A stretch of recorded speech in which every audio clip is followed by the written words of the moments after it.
Video games, just like any other kind of entertainment media, has its fair share of scandalous stories over the years, whether it be related to the game itself, something that the developers did, or one of the artists behind the scenes overstepping some boundaries.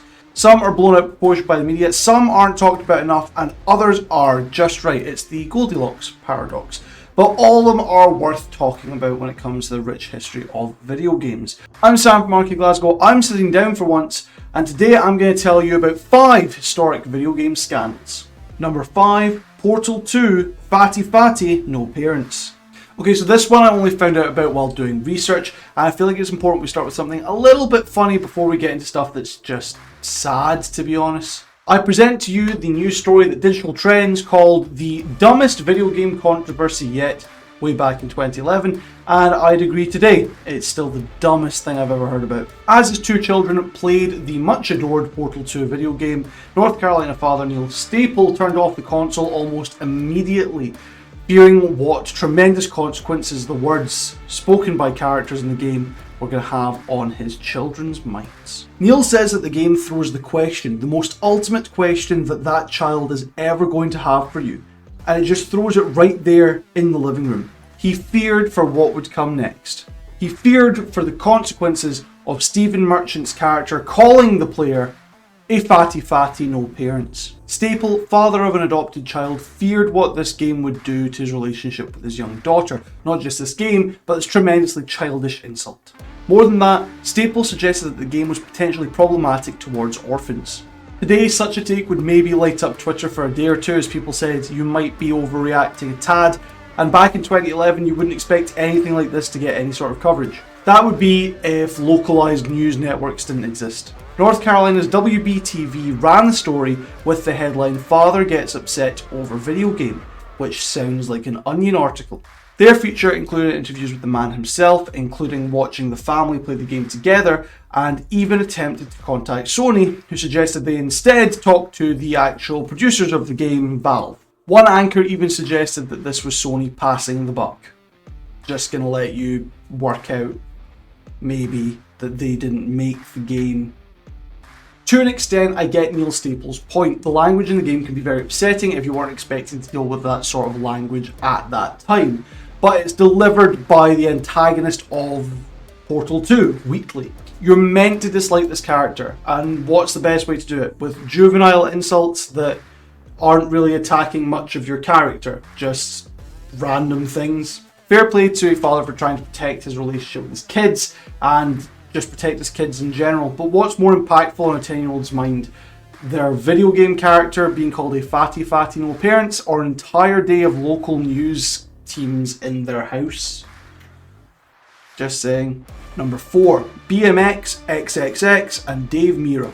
From 1995 until 2009, BMX legend Dave Mirra won a medal at the X Games every year apart from 2006. Mirra had gone pro in the late 80s and parlayed his growing popularity both in and outside the world of extreme sports into sponsorship deals for the bikes he rode and the clothes he wore. On top of this, his name was used to sell 4 different video games on behalf of developers Z-Axis and publishers acclaimed Max Sports. Well, Wikipedia says 4, in reality it was 3. Starting in 2000 with Dave Mirra Freestyle BMX, the whole partnership went up in flames in 2003 following the decision from Acclaimed to pivot on the latest release and the content there within. External analysts at the time believed that Acclaim thought this was going to be a flop of a game and so they decided to add a little bit of spice to proceedings, hence the XXX. The game was to include optional topless modes for female characters as well as live motion video segments recorded in actual strip clubs, also featuring nudity. Nothing creates controversy in gaming quite like a video game for adults gearing itself towards adults. This is the point where we highlight that even cool bicyclers have a limit, and that limit is marketability. While Mirra originally agreed to take part in the game, believing it to be more in tongue-in-cheek similar to the Airplane film, he quickly realised that his name and likeness were being attached to a product that he didn't believe in and content that he didn't want to be associated with. As a follow-up, Mirra decided to sue the company for $20 million, citing such things as injury to his business reputation. Ultimately, Mirra and Acclaim's partnership totally devolved and he never made another video game with them. This lawsuit came after the game's release, without Mirra's name attached, and with terrible sales figures. This amounted to about 160,000 sales within the US, a total ban within Australia, and total censorship of all nudity within every single PlayStation 2 release. Not only this, but some would suggest that the failure of this game, alongside losing the sponsorship deal with Dave Mirra, ultimately led to a claim filing for bankruptcy in 2004.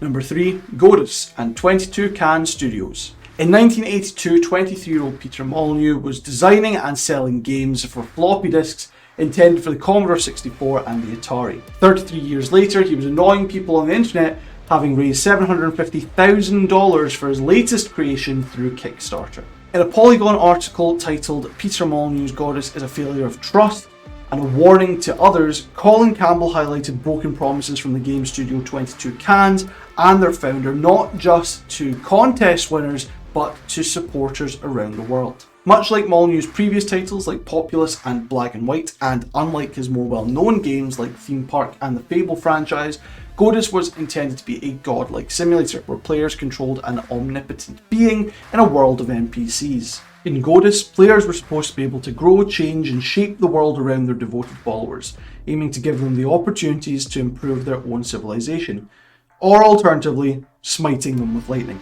But along the way, a number of subsequent promises were broken by either the 22 Can studio or Molyneux himself. This included competition winner Brian Henderson, who was promised the title of God of Gods in the game, as well as royalty checks for certain in-game sales, which he hadn't received up till 20 months after the game's initial release.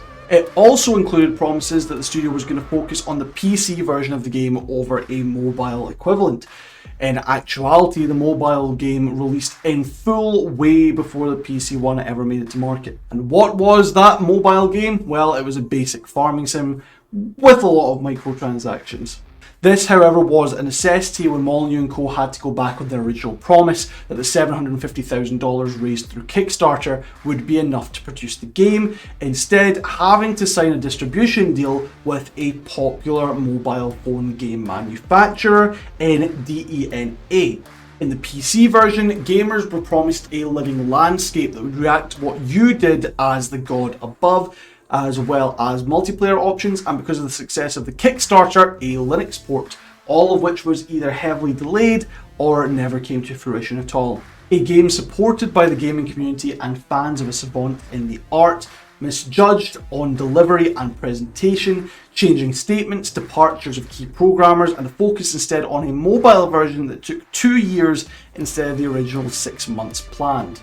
While not salacious, the Godus scenario left a bad taste in many a Molyneux fan's mouth. Say that 7 times fast and hopscotching. Dare you. Number 2, GTA San Andreas, Hot Coffee. I'm not too sure that there's much I can add to this one. If you've not already heard of this historically significant piece of video game scrutiny, please enjoy.